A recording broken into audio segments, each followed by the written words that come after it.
Welcome to my channel Kathavadati. कहानी अच्छी लगे तो like subscribe share and comment जरूर करें। भैया, परसों नए मकान पर हवन है, छुट्टी का दिन है, आप सभी को आना है, मैं गाड़ी भेज दूंगा।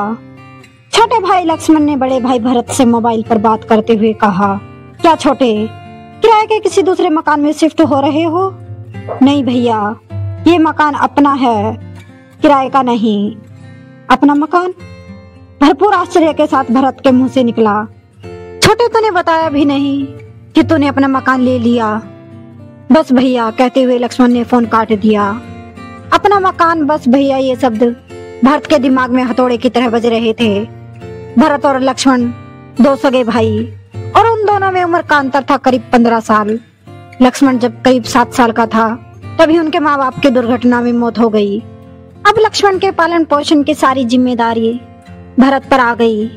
इसी चक्कर में उसने जल्दी ही शादी कर ली, जिससे लक्ष्मण की देखरेख ठीक से हो जाए। प्राइवेट कंपनी में कलरत्ता काम करते भरत की तनख्वाह का बड़ा हिस्सा 2 कमरे के किराए के मकान और लक्ष्मण की पढ़ाई व रहन सहन में खर्च हो जाता।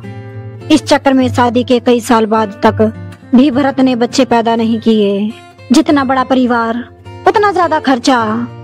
पढ़ाई पूरी होते ही लक्ष्मण की नौकरी एक अच्छी कंपनी में लग गई और फिर जल्द शादी भी हो गई।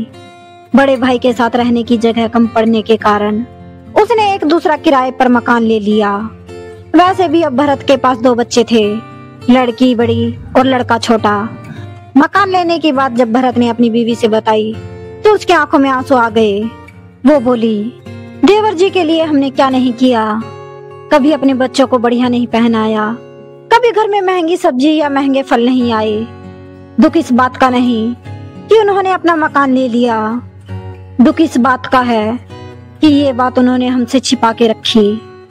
इतवार की सुबह लक्ष्मण द्वारा भेजी गाड़ी भरत के परिवार को लेकर एक सुंदर से मकान के आगे खड़ी हो गई। मकान को देखकर भरत के मन में एक हुक्सी उठी। मकान बाहर से जितना सुंदर था, अंदर से उससे भी ज्यादा सुंदर। हर तरह की सुख सुविधा का इंतजाम। उस मकान के 2 एक जैसे हिस्से देखकर भरत ने मन ही मन कहा, देखो छोटे को अपने दोनों लड़कों की कितनी चिंता है। दोनों के लिए अभी से एक जैसे 2 हिस्से तैयार कराए हैं। पूरा मकान 1.25 करोड़ रुपए से कम नहीं होगा।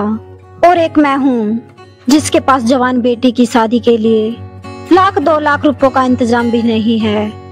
मकान देखते समय भरत की आंखों में आंसू थे, जिन्हें उन्होंने बड़ी मुश्किल से बाहर निकलने से रोका।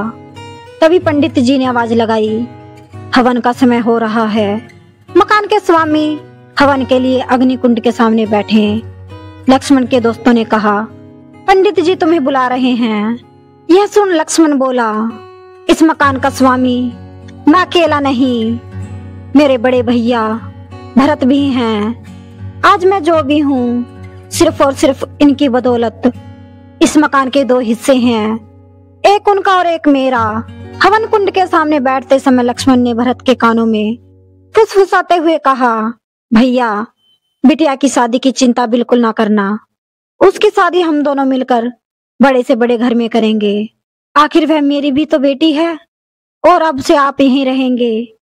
पूरे हवन के दौरान भरत अपनी आंखों से बहते पानी को पोंछ रहे थे, जबकि हवन की अग्नि में धुएं का नामो निशान न था।